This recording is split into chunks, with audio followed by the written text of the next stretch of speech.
I'm going to introduce, some know him as the man. Others actually know him as the myth. But I know him as the legend of Beekman 1802.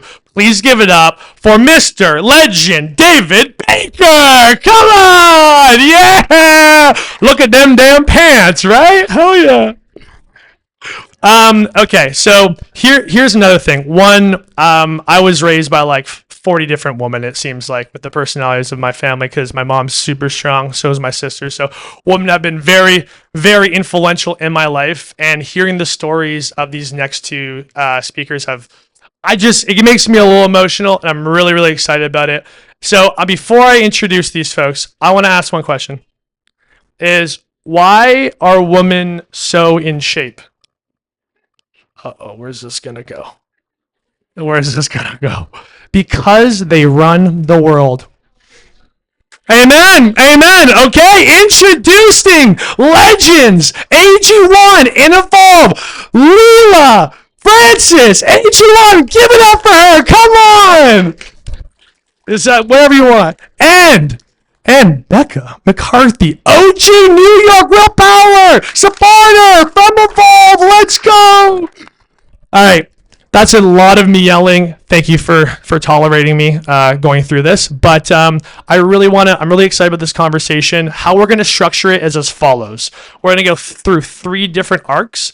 The theme for tonight is building from scratch. Well, what does that really mean? Well, I'm not no, it doesn't matter. Every part of a business you can be building from scratch, whether it's literally a product from new, go to market new, or it's a new motion, or it's a new campaign, or it's a new operating model. Every single one of these folks have done that in their way, shape, or form, and they're the best in the biz at it. I don't know that much about it. They're the experts, so I want them to highlight, but we're going to go through 3 different arcs. Arc number 1, hopefully it doesn't take too long. Arc number 1 is actually starting from zero and building something brand new. The second arc is focusing on building new from the customer lens and building that from scratch. And the third is talking about buying versus building. So we're going to go through that arc, and then they're going to release a playbook. They're going to get real. So we're going to have some questions. I want you guys to maybe interrupt a little bit, throw a couple like curveballs. They want to get real. They want to get vulnerable. So let's ask them the heavy, hard-hitting questions. You guys cool with that? Hell yeah. She's modest. But how do we start with this? Maybe, Leela, introduce yourself. Hello. My name is Leela Francis. Can I have a hand for anyone who's an AG1 member in the room? We've got 1, 2, ooh, a couple. Okay. You'll probably do a better job of explaining what AG1 is than me. 75 vitamins, minerals, prebiotic, probiotic, superfood, greens, all in one. It's everything you need to do to start your day. The most important thing is that you start your day with a ritual that isn't coffee. My name is Leela Francis. I'm the SVP of Consumer Product and also CX at AG1. What does that mean? Insight strategy, consumer products, innovation, and my most favorite part of my job is customer service. And we'll talk about that in a bit. But I think what's that? How's that? That's great. I love it. There you go. I want to be more of a member than I am right now based off of that. Becca. Hi, everyone. Can you hear me? Yeah. I'm Becca McCarthy with Evolve. Since we're doing a poll, show of hands, who here is on a GLP-1? Oh, no one wants to say, David but you did. all are. I know you are. Just kidding. Small hands. I won't shame you. So Evolve is the world's first oral GLP-1 supplement. If you haven't heard of us, you will soon. We're a really fast-growing, early-stage, high-growth supplement. And my career has always been in early stage startups. I'm a serial entrepreneur. This is my 12th or 13th time doing 0 to 1. I don't know what my problem is. Maybe I was a college athlete, so maybe I just have that masochistic tendency in me. So I've seen it all. I've seen that stage of business in the very early days. I've taken $5,000 checks and I've IPO'd companies. I've started, I've had really good days and, really hard days. I've had those really high successes where the wire hits or the team's rocking. and we bring new products to market. And admittedly, I've also had massive catastrophic failures where, it's let's wrap it up in 24 hours and lay off 200 people. So I want to be candid and vulnerable about that. And I know if you guys are founders or if you're in early stage, high growth businesses, that it's very volatile, and I know what you're going through, and I'm excited to chat about it. Right on. All right. Give it up for him. D. We'll continue on the audience participation phase. I want you all to close your eyes. And now raise your hand if you've ever put goat milk on your face.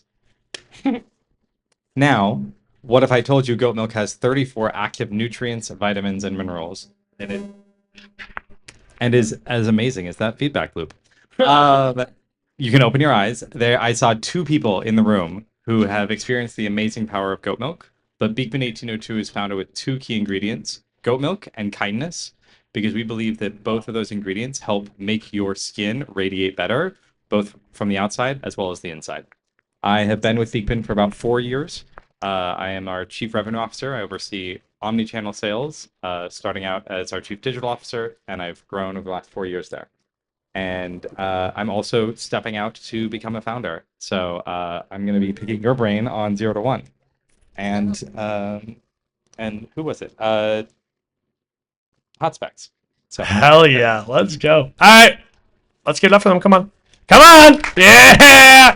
All right. We're going to get into it. So arc number 1 is starting. Let's start off with Becca. Okay. You've been building your product. You build multiple products. Let's not talk about the product.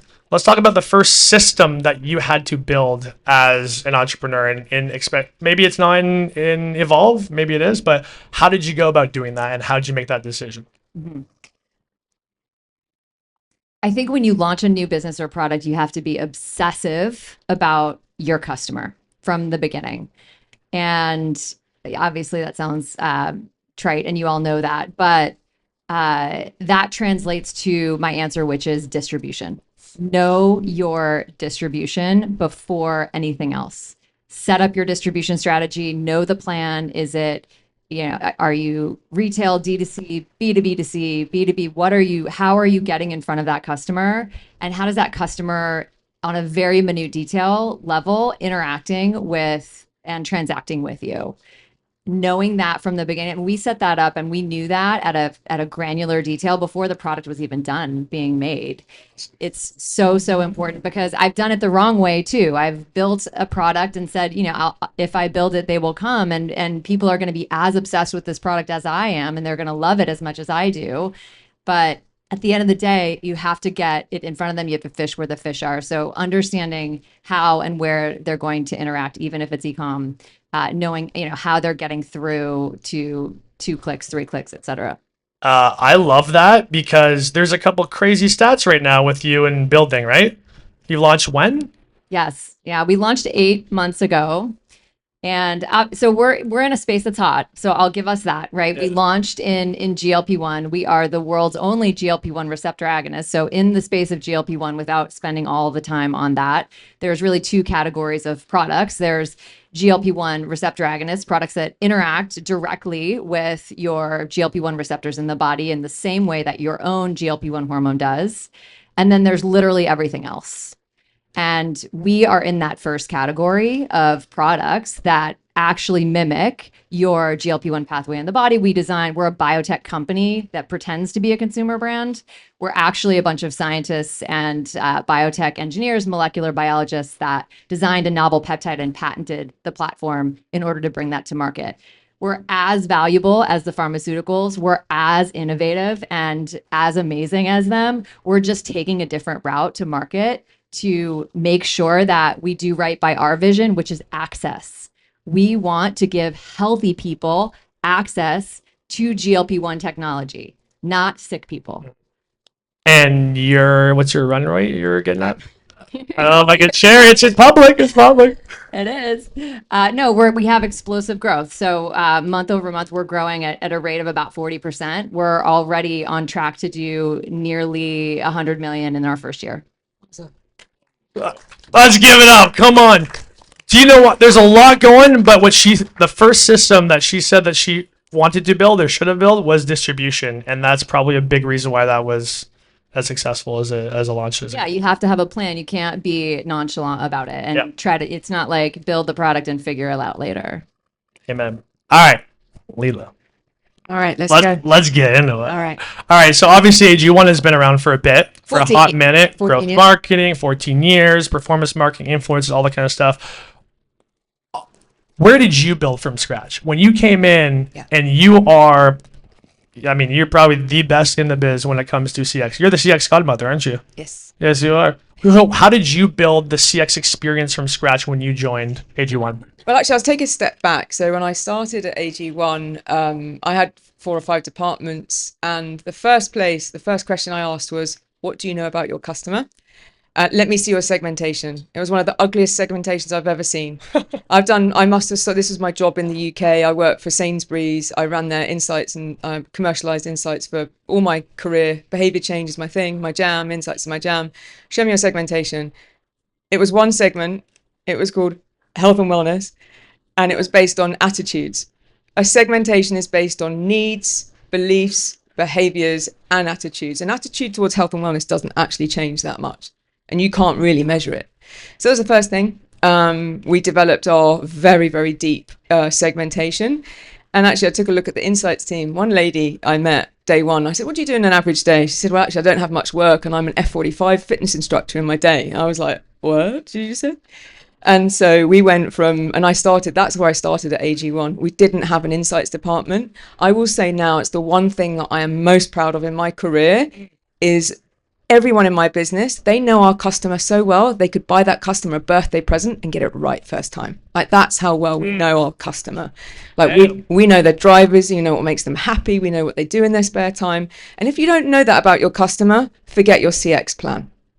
Because what matters most about retention, and by the way, I was leading retention for a long time at AG1, and, you know, a subscription business is one thing, it's revenue driving, but the way that we make our customers feel part of our journey and part of our brand is who we are. It's quality, science, trust, great products, great service, and never pass apart a good product and a service. Your product is your service and your product, and it must be at all times top of our game. We are a premium brand, and so therefore you should know your customer that well. So it was the first thing I did. We went deep on insights, and I'm really proud of the work. I've got a few team members here today who will attest that we know our performance optimizer at segment 1. We know our performance optimizer extremely well, and we know the next ring out, and we know the next ring out after that. And when you've been a single product, we're a single product for 14 years, over $500 million of revenue. And of course you need to grow. But in order to grow, you need to know your customers. And also you want to make sure that you're serving your customer in your innovation. So one last point before I move on was the thing that I love about our business is that of course we have members, not subscribers. But if you're a member of AG1, you will have been invited to give us feedback on what you want to see from us in our innovation roadmap. The C-suite spend at least once a week with our customer. We bring them into our brand. They are our partners in our innovation roadmap. And the last part is that I get them to take our product. I get our customers to consume our products. It's what's called an in-home user test. It used to take 3 months. I can do it in 3 weeks now with AI. So our flywheel of innovation, we're kind of competitors right now. It's like trying to be friends. She's launching a new product and I want to know what it is. Yeah. She won't tell me. But that's the start of it. Like, this year, we are transforming, and it's not just about our product innovation. It's also in our member experience. And I'm really proud of the fact that we have gone from human, we were 100% human, and now we brought in an AI agent. They're an amazing partner of ours, Sierra AI.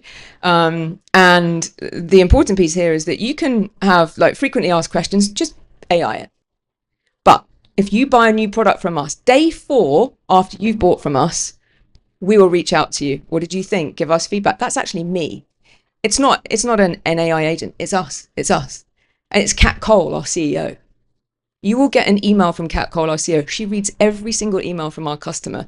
And that's a good product and that's quality service. So know your customer and treat them well. Yeah. Come on.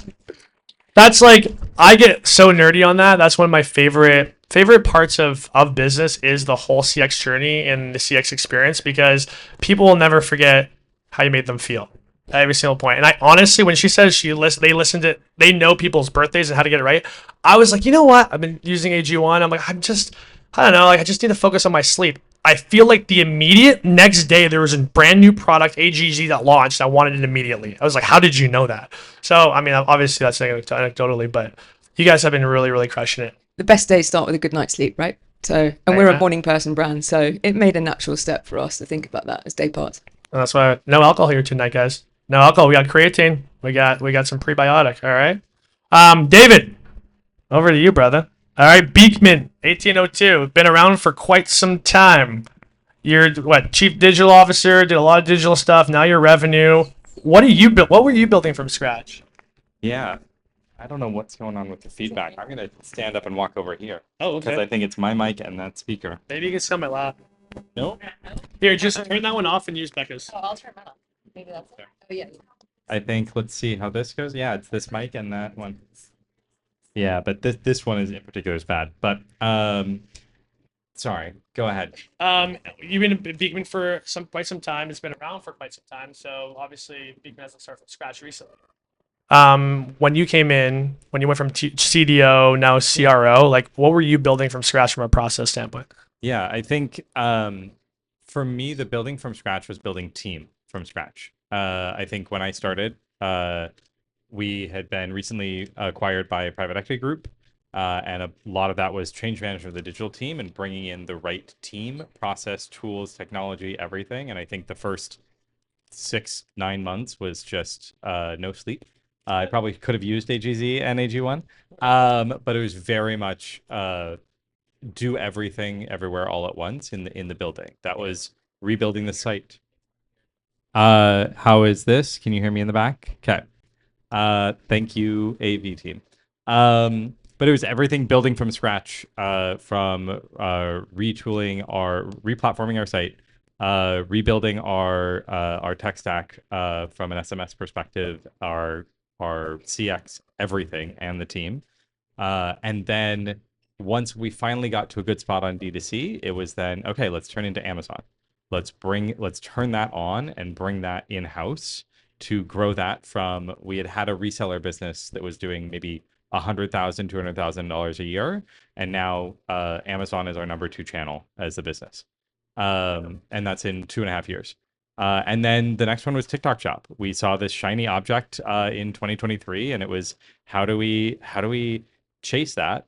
And for me, anytime there's something new that we have to go after, there's something shiny, I very much take the approach of, I'm never going to be the executive who just forwards that email to my team and says, FYI. I think we've all had those ones. Instead, it was like, look, I know that this is going to be important and Q4 is coming up.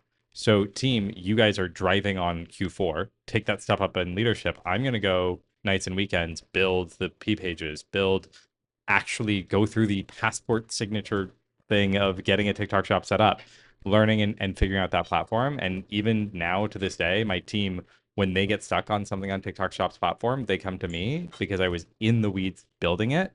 And I think that's training money can't buy. So for me, starting from scratch really means rolling up your sleeves and being a player and a coach and diving in from the first principles up. All right, guys.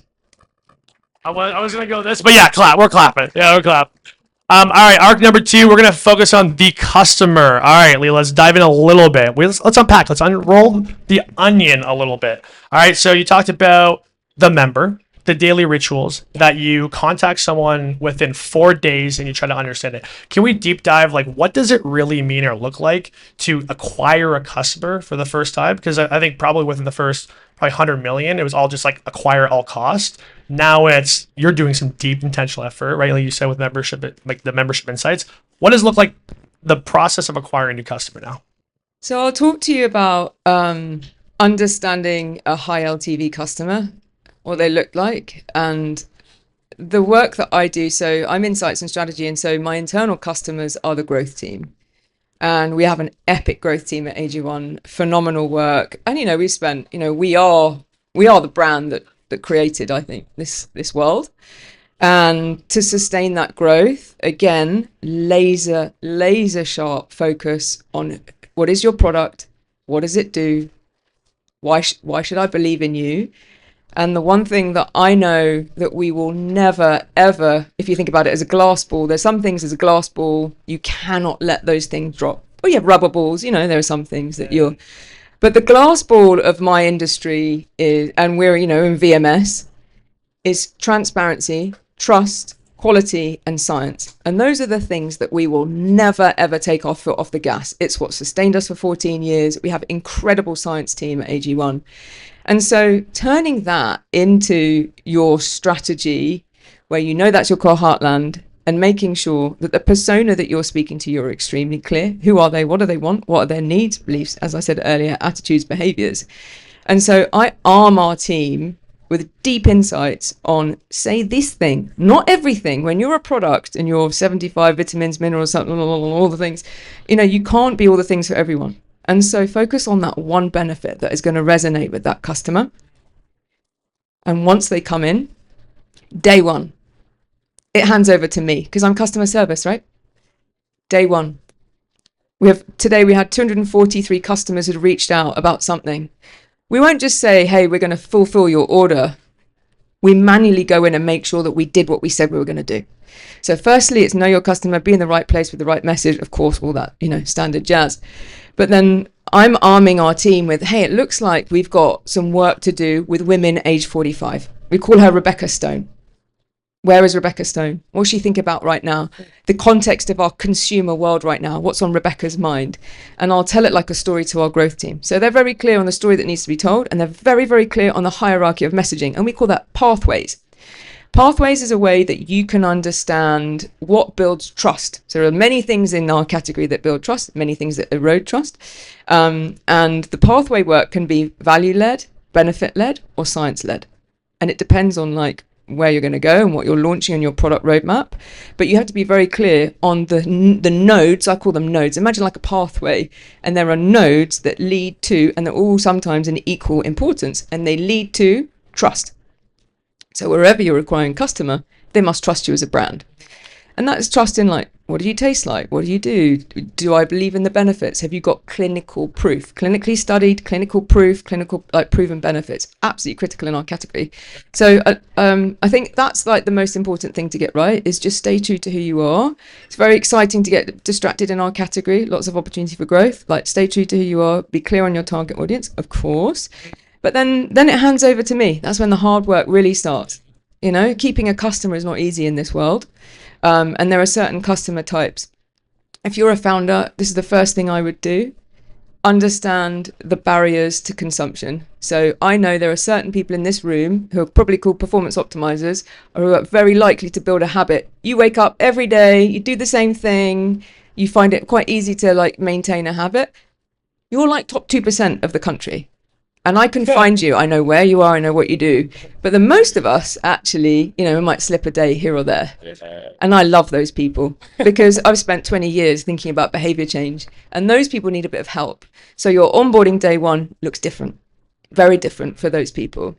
Education versus support. And then never, ever sell. So we don't sell. We kind of advise and we curate. So I think that's the other part. Once it hands over to us, I need to know where your product is. You shouldn't ever ask us, where is my order? No Wismo questions, thanks very much. That's not a good member experience. So the day one is critical, and we will do everything it takes, because I know that the speed between delivery and first sip is the moment, like the first moment of truth for a brand. Squeeze it as tight as you possibly can. And in that moment between order delivery, consuming, and then reaching out, make sure that those moments are like the most beautiful and crisp. That was so eloquently said. Oh my God. I think it's the British accent, right? I have a filter, Commonwealth Canadian. No, that was Oh, yeah. that was just straight bars on CX. So switching gears, okay. Well, I mean, much larger brand, but when you're starting a brand from scratch, like let's move over to you, Becca. It's like, okay, well, how do you actually build loyalty from when you're smaller? You don't have as many resources, and maybe you don't have as much of, you know, kind of this content engine. How do you think about that? So I have a super annoying answer for this. Let's hear it. Are you ready? Yeah. make the product work. That's it. If the product works, there's your retention strategy. You have to make a product do what it says it's going to do, period.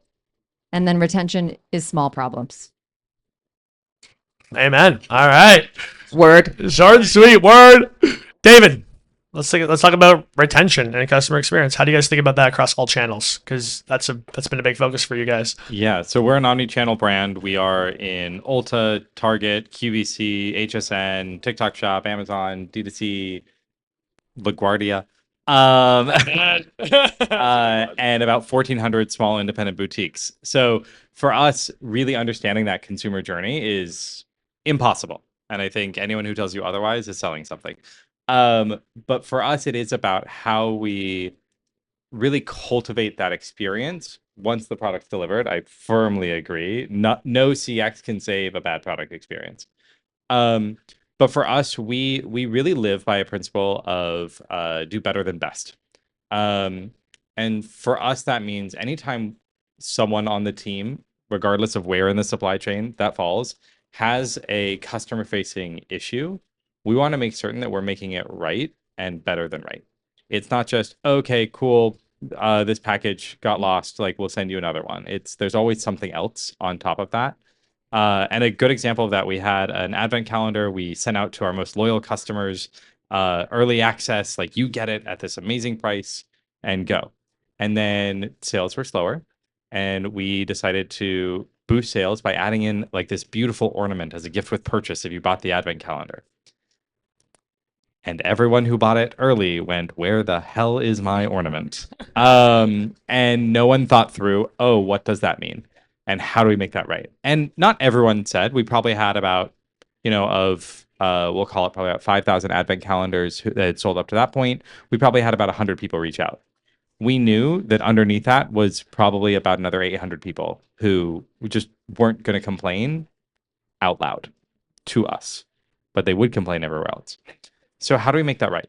We didn't just do that for the people who reached out. We made certain that we sent the ornament to everybody, and then we also sent them a bouquet of flowers as a forgiveness. So we're a body care brand in scented body care. So we send them a bouquet of our floral scent as a bouquet of flowers. So then we're also getting product in their hands that they may not have tried.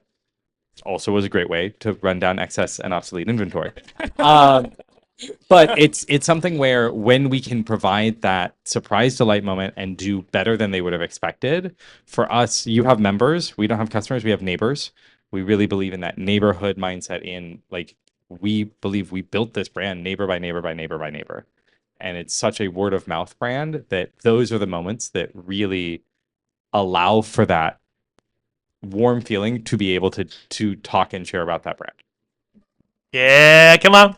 Come on, David, let's go. All right, we're gonna do some lightning stuff, okay? So let's talk about a playbook a little bit. If you have 90 days to get shit going, you have limited resources, and you got to figure out, okay, we got to make this campaign work or whatever it is. When do you decide what to buy or what to build? When do you decide what to build or just to kill? I'm in this stage right now, actually, because we're looking for, we're about to go, very exciting times for us. We're about to have a portfolio of products. It's very exciting. So we are in buy mode. We're just gonna go for it. We're gonna put something into Klaviyo and we're just gonna go for it and see what happens. But at the same time, I've been building a paper prototype in the background, so I know what to shop for, right? I'm not gonna build it. I haven't got time. Like, innovation is coming at full speed from AG1, and I'm excited for you all to try all the stuff. But yeah, we're gonna buy, and we're gonna go really fast. Okay. Yeah, weeks. Yeah. Shit. Yeah, and that's another example of 3 months for an agency to test a product. No, build it in-house. Get it in-house. Do it. Do the surveys. Use Claude. Just do it. Get it done. Just know enough to be dangerous. That's I would say that. And then I'm going to say something slightly controversial. When you join a company, ask who are good performers, bad performers, and troublemakers. Find them. Get the best people on your team. You're a troublemaker. You're a troublemaker? Yeah, but you're a good troublemaker. But know who's on your side and who's going to really roll their sleeves up and who's got the fire in the belly for your brand and your product.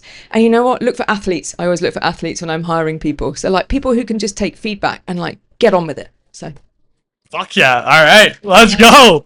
Who are the athletes in the room? Come on, let's see. Becca.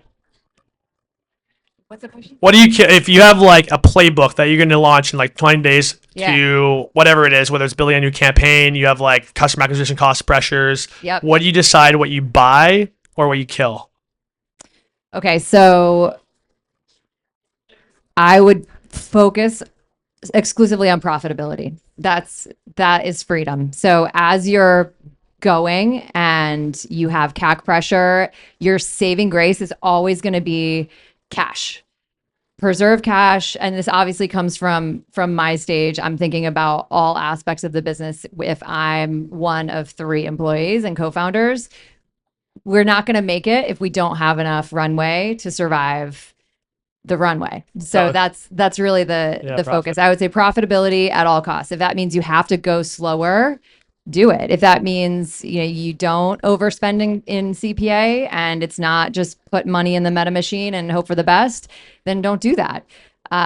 Build for profitability. No investor's ever going to tell you that that's a good idea because they want you to be dependent on them, but profitability is freedom. And kill payment terms. Always negotiate your supply chain payment terms. Never pay anything up front. Everything is 100% on delivery, net 45. And don't take no for an answer. 60. Not 60. Is that 60 bars? Give it. Come on. I'm going to first respond to your point. I love finding the troublemakers and turning them into my advocates because they're the ones who know how to get the shit done because they've frustratingly lived through no one listening to them, and you give them the right angle and it works. I'm a troublemaker, so I'm biased. And then You're a good troublemaker. And then I don't look to hire athletes. I look to hire former theater kids because they will roll up their sleeves and the show must fucking go on. And they will stay up late to do it, and it's always proven right. But Athlete, theater kid? Yep. Yeah, okay. And athlete, both. But I was a theater kid and an athlete, but Not really. Not really. I think I thought I was. British My point. parents wouldn't say that I was an athlete. But to your point on build, buy, kill, I think for me, you can only buy what you know how to make. And so to your point, you have the paper prototype in the back. You know what good looks like, and so that helps you buy. If you have not taken the time to do any of that, to roll up your sleeves and get started, then you're never going to. You're easy to con. And I think that there are so many bad actors in the space who will take advantage of you. And the only way to protect that is to know what you're doing. So the analogy I like to think about, because I think it's a broad spectrum, and a couple of people here have heard me talk about it a lot today, but is making pasta. You can, at home from scratch with a few ingredients, spend 5 hours and wear out your arms making good pasta. You can go to a farmer's market and go and find that nonna who's been making pasta for 30 years and pay a little bit more, and it's going to be great. You can go mass market. You can go to Whole Foods, get fresh pasta that they've done at scale, or you can go to get Kroger Barilla. And if you think about this on the spectrum, we've got Salesforce over there, and you've got Make It Yourself in Claude over here. I now know what to look for when I'm looking for really good pasta because I've made it from scratch because COVID. But then also because in Claude, so as I'm thinking about AI tools or I'm thinking about other things to implement, there's so many people selling me a clone of Yuka, and I'm like, dude, that's so easy. No, I'm not going to pay 10 times the price. I can make that at home. But you have to understand where your strengths are, where you can build and where you need a partner, and then where the longer term investment of maintaining that, if you do choose to build it, comes from. You build a bunch of stuff in Claude, you get really excited about it, and it's like, okay, now maintenance is taking you 5x time. Kurt Vonnegut, Yeah. Everyone wants to build, no one wants to maintain. Hey, man. All right, guys, let's give it up for these killers. Come on. All right. We got some cues. Let's get real and raw here. Who's got it? Oh, I see you. I see you right there. Here, let me grab that little mic and I'll steal this one. Sorry. You don't have to give me. I stole his. Cool. Hi. Yeah, I'll give it back to you. I promise. I'm not gonna keep it. Hi, my name is Miriam. I'd love to just tap into the last question you guys just answered. I think from my background, I am in sales and also I've done recruitment. I think the biggest piece about like the athlete, then the theater kid. What are, if you had to nail it down to three specific qualities, especially in this recruitment environment, what are the qualities that you look for, especially as you're building and expanding the current amazing companies that you all three represent right now? Okay, I got this one. So you have to hire for the things that you can't teach. And the two biggest things, I'll come up with a third by the time I'm done talking about the two. But the two biggest things that you can't teach are work ethic and attitude by far. So you have to get really good at figuring out how much work ethic that person has and how good their attitude is in the trenches. And that's really hard to do. And the third one is resilience. Love it. Yeah, like when the going gets tough, does that energize them or does that paralyze them? It's hard to filter for. Like a 30-minute interview is not enough. But I think like those absolutely agree with those. And there's a test, a personality test called Strengths Finder. There's a bunch of them, but I've thought about using this in recruitment, and it may be a good tool for you to try. But that will sometimes get at that, right? Myers-Briggs, yeah, same thing. I mean, they're all kind of the same, but at least you're getting some sort of objective look at it. The one question that I ask every single interview is, what is your craft? What is it? What is it that you do? Like, what are you bringing? And the word craft makes you think, like, what am I bringing to the table is such an obvious question. But when I ask people what their craft is, they think about, this is who I am, not what I do. To your point, it's who I am, it's how I approach my stuff, and it can apply to any role in any industry. Like, what is your craft? Who are you? Like, what makes you wake up in the morning? And also, I'm looking for curiosity. Like, I work in insight strategy, product development, right? So we're trying to figure out, why does this category exist? Like, I'm looking for categories that don't exist. And so anyone that's like insatiably curious, and in an interview they'll go, can I just ask one more question? Like, why is that like it is? And so someone who is not afraid to sort of break things apart, and that takes a lot of confidence in a business, especially somewhere like AG1, by the way. We know we recruit exceptional people. And so to be able to stand up and be curious and also knowledgeable and, like I say, fire in the belly about the industry that you work in, you can see it. You can see work ethic, resilience, also things that, earn over time. What's my craft? Do you know, I think I didn't quite fit in as a kid because, at school I didn't get 98%. I've got two kids, by the way. And they keep saying, oh, well, my exam results are shit. Yours were shit. You're going to be fine, So my craft is that I connect dots before anyone else. We're talking about something, we're talking about humans, and I'm already thinking, but why did they do that? Why did they just say that? I can see patterns in behavior. I've been doing this for 25 years. What people say they do and what they actually do are very, very different. And I say to my team, don't bring back to me like observations. I want to know the why. I want to know the root cause. What is it like? I look for people's fears. And I want to know, like, what's the, for example, when you sign up to AG1, there's usually a wrecking ball moment, a divorce. No one's going to say that out loud, are they? I bought AG1 because I just got divorced. No, they want the root cause is I want to get fit and I want to feel empowered to take ownership of my own health, like that.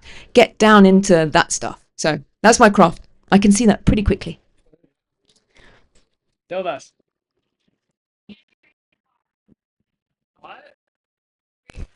Oh, we need to talk about that. Yeah, that's my hobby. We just left Brooklyn and we moved to Rye, and my husband said we can move to Rye.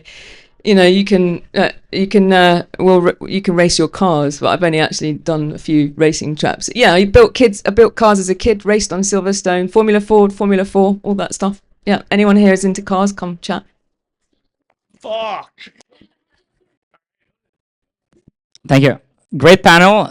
Very much. I think everyone enjoyed the honesty, the vulnerability. A little bit disappointed there was no beatbox for the anniversary session. I'm practicing. I will watch maybe in the sauna. Also, like to respond to the theory kid and the athlete question, I was doing this founder knowledge share, and this one guy said, I really look for someone who plays an instrument, but plays an instrument to a performance level, and especially if it was a string instrument. And I was like, did you play a violin when you were little? He said, yeah, actually I did. How do you know? So there's a little bit of a bias that so I only hire Lithuanians. No, I'm kidding. So the question I wanted to ask is, without giving away too many secrets, what would be, I guess, some of the non-obvious things you're excited about when it comes to new trends and new businesses?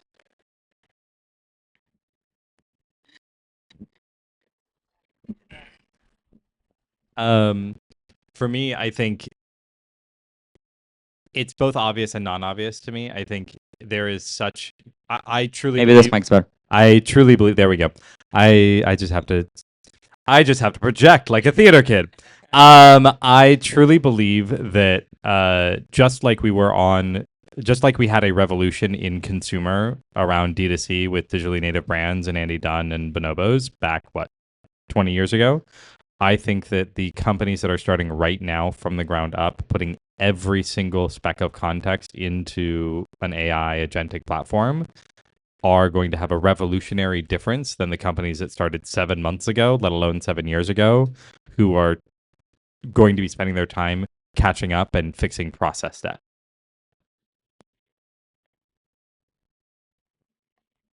Obviously, I'm a GLP-1, so my response to that is going to be that GLP-1 and everything related to GLP-1 is going to go down in history as one of the greatest scientific innovations of our lifetime.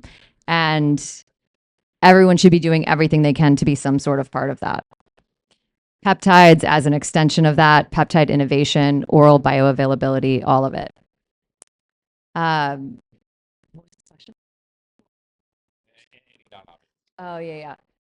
So it's somewhat in response to your question, but a thought struck me as we were talking that it's really a hard time to be a founder because you can't take anyone's advice that came before you.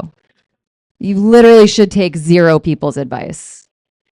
No one has done what you are about to do. No one has been a founder who's been a founder before knows anything about being a founder today.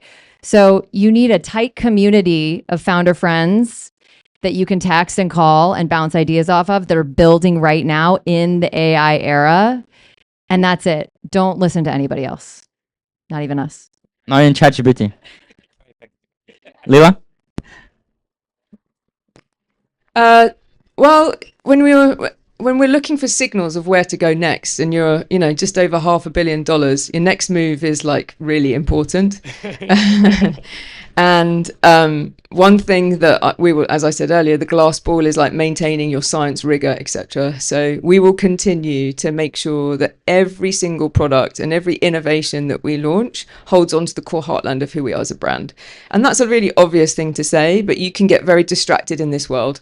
You can get very distracted, and you have to make sure that you're looking in the right spaces. And I get very excited by the idea, of course, of creating new categories. Watch this space. And we look at things in the ones and twos. So I never want to see a trend. My worst fear is a retailer saying, hey, can you make this for us? Like, by the time a retailer's reached out to you, that's just too late. And so I think for a brand like AG1, we are looking at new populations. We are looking at, many ways in which we can grow our brand. But I will say we hunt in the place of science, rigor, trust, and quality. You can't hear that. Let's clap. All right, guys. Let's give a round of applause for these killers. Come on. That's our panel. That's our conversation. They're around. Poke them with more questions. Some deep ones, some dark ones, some delirious ones. But yeah, guys, thank you so much for coming. We got some gifts for you. And now we're going to get some wellness.